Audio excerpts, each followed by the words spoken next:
Good day. I am from Exile Agency here in Malaysia and I am the Philippine recruiter. I receive your bike data from Cobel Agency in the Philippines. Am I right? Yes, ma'am. Can you speak English or can you understand English? I understand, ma'am, and I speak English a little bit only, ma'am. Are you a 100% willing to come here in Malaysia without any hesitation? Yes, ma'am. Do you have any friends or any family members working here? Nothing, ma'am. Our interview, this is recorded and it will be uploaded in our YouTube channel. But at the same time, your profile will be uploaded in our website. Do you agree? Yes, ma'am. Okay, can you help me introduce yourself, please? Okay, ma'am. Uh, my name is Janelle Esborja. I'm 33 years old, high school graduate. I have three kids. The age is 16, 12, and 11. And I'm working before in Hong Kong. I serving four members of the family, two kids and two adults. I do laundry, washing the clothes, and marketing. And um, I send the kids in the school, and then I prepare the foods of my employer. And my last working experience in Saudi Arabia, I'm finished contract here, and I serving for six members of the family, all adults, and I'll do washing the clothes and cooking and gardening and ironing. That's all, ma'am. Thank you. Okay, so Janil, I need to know some few more details from you. Are you single, married, or single mother? Single mother, ma'am. When is your birthday? December 19, ma'am. 1990. What is your height and your weight? 5'4", ma'am, and my weight is 63, ma'am. What about your religion? Uh, Roman Catholic, ma'am. Okay, so you mentioned that you are a single mother and you got three children, right? Yes, ma'am. Who will going to take care of your children once you come to work here in Malaysia? My family, ma'am. How old is your parents and what is their occupation? Uh, my parents, ma'am, they both 67 years old. And my sister, ma'am, is 24 years old. Okay, so how And many the occupation is, ma'am, is farmers. And my mother is a housewife only, ma'am. okay, how many brother and sister do you have? My brother is five, ma'am. And my sister is five, What is your rank in your family? seven, ma'am. So, your family allow you to come and work here in Malaysia, is it? Yes, ma'am. Okay, you mentioned that you got a working experience and this is not new for you being a domestic helper, correct?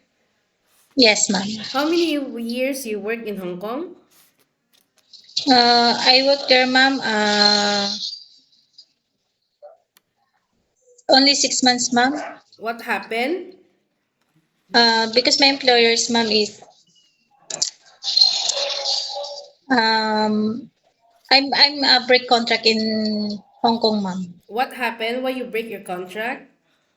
Because ma'am overwork, ma'am, and then not enough food. Okay.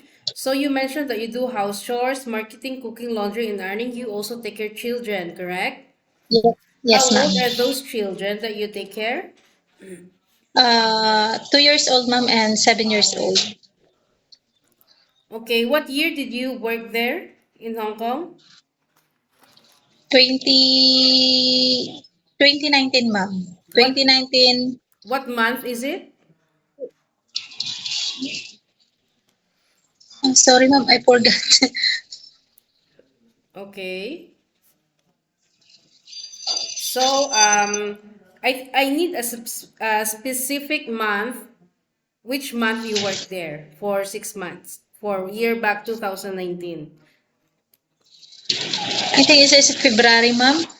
February February. 2019 to March, April, May, June, July, August. Yes, ma'am.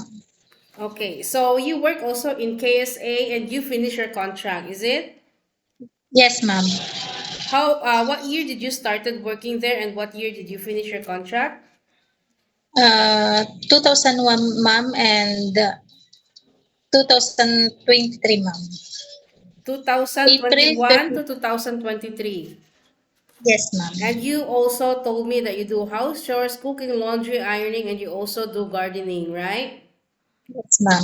Okay, what happened? Why you decided to go back home in the Philippines and didn't continue working to your employer, or why you didn't renew your contract to your previous employment in KSA? I want to go another country, ma'am, to find a new experience, ma'am. Okay, so you already got experience being a domestic helper and it is not new for you. So are you Yes, ready ma'am. for any task that the employer will be given to you? Yes, ma'am. You need to be flexible, you need to be multitasking because there is no such a thing that you will just do house chores only. If there is elderly, there is children, you need to assist them also, yeah? Yes, ma'am. Are Yes, you ma'am. okay to take your children while doing house chores at the same time? Yes, ma'am. Can you take your baby? Yes, ma'am. Can you take care elderly people? Yes, ma'am. Can you cook? Yes, ma'am. Can you caregiving for bedridden patient and disabled person? Yes, ma'am. Are you comfortable taking care of pets? Yes, ma'am. Okay, so you have a 2 years contract, yeah? Any Yes, uncertain ma'am. situations that might happen to your family back in the Philippines, please be remind yourself that you cannot easily go back home. Once you breach your contract, you know that there will be a consequences, which is you need to pay your employer. And at the same time, the agency, as nobody forced you to come and work here in Malaysia, correct? Yes, ma'am. Usage of mobile handphone, you are not allowed to use your phone during working time, but you can have it during night time. After you finish your job for the whole day, and you will render your phone on the next morning before you start your work. And on your rest day, you are entitled to have a once a week rest, but you are not allowed to go out on your rest day. But if you will work, employer will going to compensate your salary. Are you okay with our terms and conditions? Yes, ma'am. Are you sure? Yes, ma'am. 100%. We don't force people to come here as long as you are okay with our terms and conditions. Don't give us problem once you reach here in Malaysia, yeah? Yes, ma'am. Because there is no such a thing that you will going to demand us about all these things because in our initial interview, you already agreed about it. Okay? Yeah, okay, ma'am. Normally, how do you fight your homesickness knowing that you are a single mother and you don't have someone to rely on in terms of uh, for your children? Uh, I read a book, ma'am, and then I'm cleaning the house of my employer, and then I playing with the kid if there's a kid, ma'am. Okay, so that's the thing that you can fight your homesickness, is it? Yes, ma'am. Okay, Janelle, always remind yourself that no matter where you go or whatever you are in this universe or which countries you are applying for, we always remind ourselves that it is not the Philippines, okay? In other Yes, ma'am. countries, in Philippines, we might be the boss, but in other countries, no such a thing. We need to follow the rules and regulations, their culture. We need to respect our employer because we are the one who are working inside their premises, okay?